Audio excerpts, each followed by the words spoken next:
Well, if you've just tuned in, it's XFM 104.9, you've got that bit right. Ricky Gervais Show with me, Stephen Merchant. Hello there. Carl is actually in a little booth. We're not in the studio, you see. This is pre-recorded. We recorded this last week because we're away. And it's sort of like the best of the last 3 weeks since last time we were away when we put out the best of. Me and Carl went out, right? With me and Jane, Carl and Johnny and Gigi, wasn't it? Gigi, Is it important to win? No. Okay. But we're walking on the street. Carl was there though, and he can back me up on this. We had a curry. We were walking back, and this little funny homeless fella, didn't he? Mm. He. Oh, I got to tell it before I go, didn't he? Yes. He came up to me, right, and he recognised it. And he came up to me and he went, oh, he said, I've just nicked one of your DVDs from HMV. And he shook my hand. He was so happy with it, and I went, right, excellent. He went, all I do is I just swing the bag over the top. Like that when I'm going out, and he had a bag full of DVDs, didn't he? And he was so pleased to tell me that he'd stolen. That great. He said they're going like hotcakes. Yeah, he said they're going up, of course they are. Yeah, you're nicking them. I know. We get paid for them, though, don't we? So not the stolen ones. Don't we? No. What do you mean? Did you sign them for him? you idiot. What? So he just nicked 5. Yeah. Well, Did you say he was homeless? Was he? Well, I don't know, maybe. No. Surely, how would he have seen the show?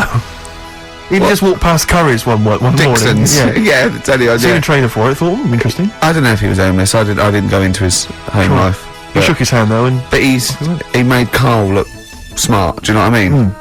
So, how does he sell them? Where does he sell them? Does he go up to people and go, do you want an Office DVD? They're not nicked. yeah, £4. yeah, exactly.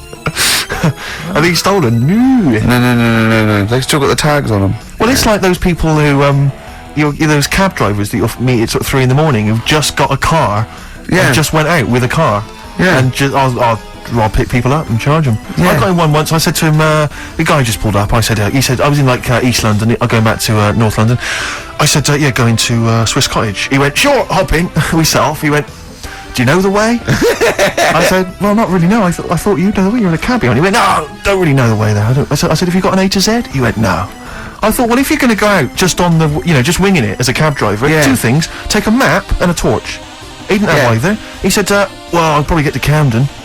I said, well, I'll direct you from there. Drove on for about 5 minutes, making conversation. About 5 minutes later, he went, do you know the way to Camden? I thought you knew the way to Camden. I don't really know the way. I thought you did. Oh. It was Let me out. £4. Exactly.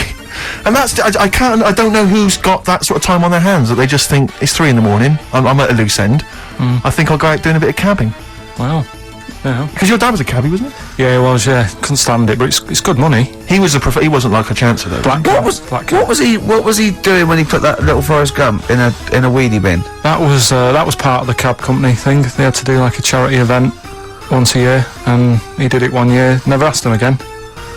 Tell us the story again. I'd rather not, Why? Because we got a few sort of complaints about it. Why? Why do you get complaints about it? Because he put a kid in a bin, and it's not the thing to do. So. But we could use it as a sort of sobering lesson for people. Yeah, tell it like a, you shouldn't do it. No, yeah, but that's how I did it last time, but people still didn't like it. All the stuff I tell you, we don't take the mickey out of people on purpose. No. It's real life, innit? And that goes on in life. Yeah. My dad was saying that in hospital, though. Do you know how he was in hospital? Yeah. He did some jokes about old people and that, and he said at the end of the day, if something makes you laugh, it's funny. And if it makes you laugh, you can't help laughing, can you? Do you know what I mean? So, what you meant to do? And laughing's good for you. Yeah. So, But being laughed at isn't as good for you, is it? No, but there's probably more people. There's only one person who's upset, and there's a bunch of people laughing. So it's Jesus. Give me an example of that. Give me an example. Well, for instance, Carl Pilkington as he talks, and the people listening. yeah. No, give me an example of I can't, because again, that's what I'm saying. I can't tell you the story because there might be someone out there who. This person might even be listening and think, I forgot about that and you brought it all back to me. So I prefer to leave it, but I think people know. Why did he put him in the bin in the first place? Because he was getting out of hand. What was he doing though? You see, I can't explain. You can, don't be silly. I prefer to leave it, honestly. What was he doing? Was he annoying him? He was annoying my dad and the other people in the cab. Right. And he thought, how can I deal with this before it gets too out of hand? Yeah. He pulled over and put the lad in a wheelie bin. I'm gonna burst. So we'll leave that.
Again, XFM on a Saturday, just gone 1 o'clock, Steve, if I'm very much mistaken, but we're not here, as such, we're away again, gallivanting around, we've got to do the special sort of best of again, okay, which we did a few weeks ago, so this is the best of the last 3 weeks, which I think is, I think it's the best 3 weeks we've ever had, but I'd like it condensed into 2 hours. Yeah, some great music as well in there. Yeah, there'll be some great music interspersed with fine chat that you've already heard. Yeah. Well, except this bit. This bit's new. We've actually, out of the kindness of our heart, we've come in last week. Yeah. Yeah. And we've done a few clips just because we felt a bit guilty about shooting off. Yeah. Even now, having heard this link, I'm beginning to wonder if it was worth our time. Oh dear. You know, I've said in the past to you, Rick, that my grandparents, so I love them dearly, but it's like, for the last 30 years, they've been waiting to die. I know. It's like they just sort of, it's like, the novelty wore off of life. Life in the 50s. Yeah, they got kind of bored of it. Life, in the 40s, it was brilliant. All sat around the old Joannas, the Bottom Spell, singing. They loved that. The 50s, that was great as well, because that was the post-war years. It was a bit tight in the pocket, but it was alright, everyone pulled together. And then the 60s came along, all the crazy music, the funny hair. Let's stay in bed. They basically stayed in bed. And it was one Christmas when my grandmother said to my dad, what do you like for Christmas? What do you fancy for Christmas? And this must have been, I don't know, 20 years ago. She said, what do you fancy for Christmas, Ron? And he went, well, I could do with a nice big kind of warm winter overcoat. She said, don't worry about that. He said, don't worry about that, because your father will be dead soon. It's right, you can have his. Meaning my granddad. Well, to be honest with you, my father's still waiting. Which is good news. Good news for my grandfather. Less good news for my dad. He's freezing. He's freezing. How is he today? He's fine. Okay. Oh, I'm freezing. It is such a weird mindset, that. I think that, to me, is what sums up people from that older generation, the 40s and 50s. And it seems to me that you've got that kind of mindset. It's like you were born in the 30s. And whenever you talk of your childhood, it's like you had, like, a big potato to take to school. And a stick. The other thing is, I think that that sort of generation, it seems that the man is dependent on the woman. There's a total dependence. Oh, absolutely. If she dies, he's done. Yes. He's done for. Just pine away. If he dies, she's got 30 years of pottering. Absolutely, yeah. Do you know what I mean? And going to, like, the youth club and the church. It's sort of like that. It's sad. Of course, it's sad for them, but it's not the end of their life. No, sure. And it sort of is the other way around. I don't know why that is. Yeah. It's terrible. That's a little melancholy thought for. I know. I've really you brought it down. You've brought it down. I've brought it. This isn't a nice show at all. This is terrible. Well, we're gonna have people just killing themselves. What? Well, I didn't really want to make it a Christmassy type show because I don't really like it. Oh, he's done it again. Well, he did Christmas once, didn't like it. No, my dad always said... Oh, right, steady on. Dad said Christmas morning was for, like, for me, so he used to stay in bed. So he never... That's brilliant. That's a great thing, saying it. Yeah. Christmas morning's for you. Run wild, do what you want. Just don't bother me. I'm going to Honolulu for 2 weeks. That's great. Dad, it's Christmas. Do I have to do anything? No. So my mum used to get up because she used to like to see my face light up, you know, when I opened the presents. And then, Still getting fireworks. and then I'd have to go to my bedroom from about 6 o'clock onwards because, like, my mum and dad were into having big Christmas parties, and I wasn't like old enough to go. Right. So they'd say, right, you know, you've had your fun there, you go up to your bedroom, stay in there. Really? Yeah, I remember one year, right, I got a train set, that's what I wanted. Yeah. Right? It's brilliant. Playing with it all day. I thought, I don't mind about the party, I'm happy staying up here playing with this. Brother comes in, he's had a few, right, he's going, yeah, give us a go on your How old train is set. he? He's a bit older than me, so he might have been like, let's see. Well, let him be Something 18. Like, yeah, probably about 18, 19, how old something were you? like that. I was, well, I had a train set, so, I don't know, about 14. something like that. Right, so I'm playing on that, loving it and stuff, and then he comes in and goes, oh, give us a go. He turns the transformer up to like 14. He went really fast for about 5 seconds, broke it, and then he went back downstairs. Wow. Derivative government with British Rail. Satire, that is. Satire. I just thought that there's satire. It's If there's any satirical shows listening or it doesn't work. It magazines, doesn't work in any way because there's the analogy falls down No. apart from there being a train. think it through. The British Rail was trains. Yeah. And the government broke the trains, and they didn't break them, like not officially breaking them, but they kind of. Yeah, it does work. It's perfect. Oh, I'm pretty pleased with that. And I can't. And no one's asked him to be on. Have I got this for you? It's weird, isn't it? Because It's strange that when you've got a satirical mind that's this quick as that. Yeah. And it's broke your little train set. So what did you do? I just like watched telly and had some sausages. I bet you were happy with that, though, weren't you? It's a bit annoying now, isn't it, when your main present of the year has been broke. And did then, it ever get it fixed? No, that was it. Put away. I'm intrigued why your parents wouldn't let you come and join in the festive fun. Was it like really debauched down there? Was it like eggnog everywhere? Well, no, but I mean, it's fair enough. 6 is a little bit early, but I just think, you know, if you're a kid, you know, he had his fun, put him to bed at 8, maybe. And You he think won't. so on Christmas Day? I thought that was a day for family. Well, not if there's a party going on. And, But don't have the party on Christmas Day. Well, that's another option. Yeah. Your parents are weird, aren't they? A strange breed. well, I think that was the year, right? You're talking about buying presents and stuff. I think I did treat my mum to. I didn't buy my dad anything. I think that was like when I got a bit older, I used to get my dad something because he wasn't that bothered anyway. So got my mum. There was a cheap shop, right? Of course. Thank God for that. Called Snips. So I went in there and I thought, let's see what I can get her. And remember Victoria Plum? I don't think so. Well, it's like a fairy character. Right. Right. And my mum's into gnomes and stuff. Right? So I thought, right. She must be pleased with you then. Victoria Plum. I was thinking, is that one of the neighbours? Is it like a brandy Do you remember liqueur? Victoria Plum? Victoria Plum. Victoria Plum, yeah, it's like a little fictional sort of character. Right? Okay. So I saw it, I thought, yeah, she'll love that. Right. So I did my paper round, saved up for 2 weeks. Right. Got that sorted, went to Snips, bought the Victoria Plum. Next day I'm in town with her, right? So I think, oh, I know what I'll do. I said, come in here a minute, right? So we go in and we're looking around and I tested her, right? I went, look at that there, that's alright, isn't it? And she goes, oh, it's bloody awful. Oh, Carl. Oh, Carl. Oh, God. So then Christmas Day comes and I said, Oh. don't bother opening it. She said, no, why? I said, Oh, "Don't." no. Why did you still give it to her? So, well, it's too late, I'd already bought it. Oh, Carl. So she opened it and I was like, and she said, oh, that's nice. I said, why are you saying that? I said, the other day you said it's bloody awful. She said, oh, no, I thought you were pointing at something else. Oh, no. So that's why I don't get anyone anything anymore. Oh, God. Play record. Oh, God. Oh. No. Gonna put my foot in the pistol. XFM 104.9. We're not here.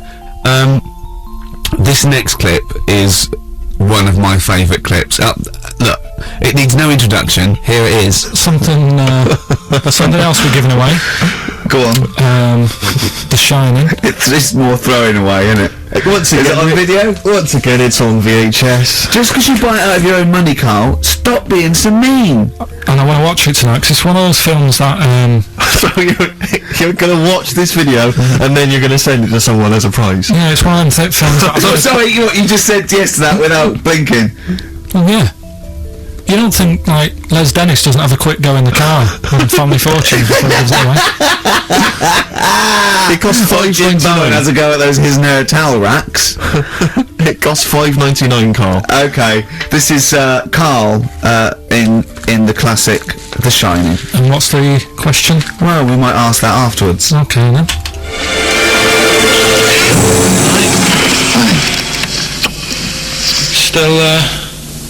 Still trying to write the book then? No? Yes. Good.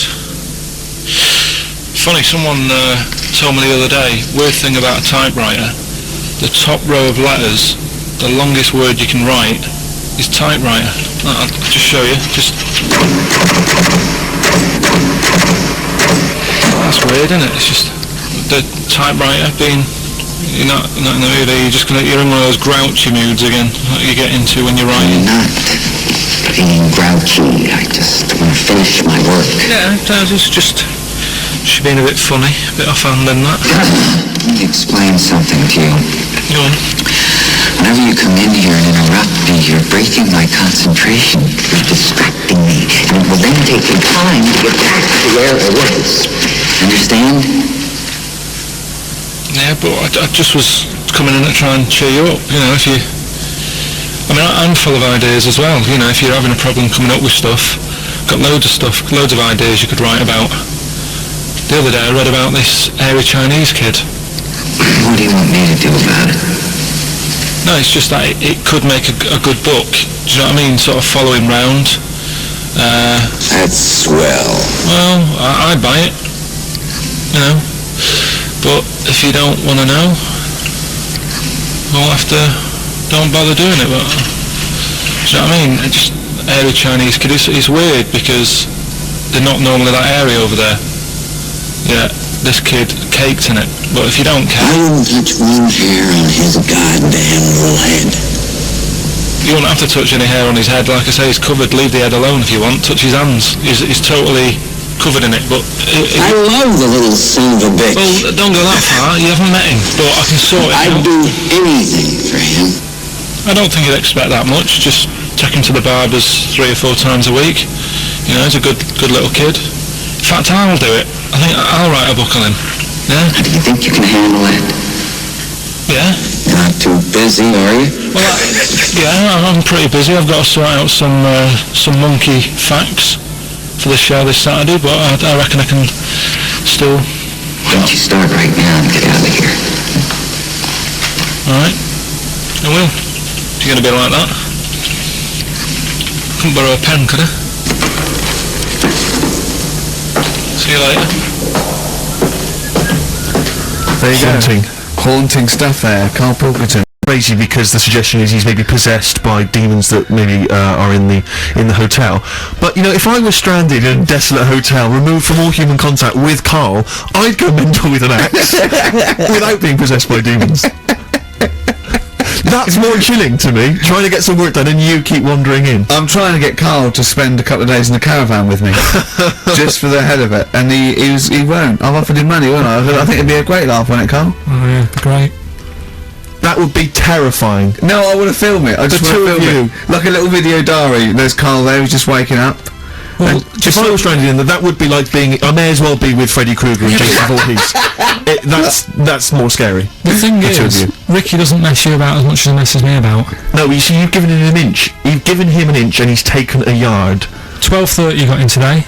In 30 minutes between 12:30 and 1. The old bin lid on the head. He wanted to do that again. Yep. Squeezing my head, think he had a go at. And karate chop on the back of the neck. Yeah. All in 30 minutes. Who else can say that?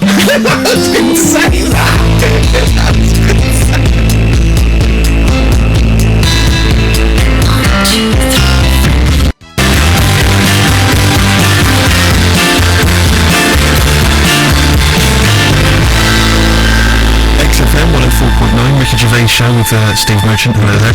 And we're not here this week. We're off jetting around the world, so we've pre-recorded these links. The time is currently somewhere between 1 and 3 o'clock. So a time check there from Steve Merchant. No problem. Yeah, and what about this weather?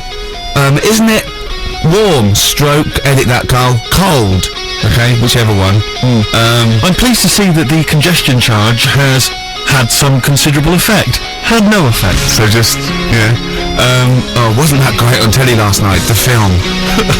Yeah. I particularly enjoyed last night's EastEnders, Coronation Street, Brookside.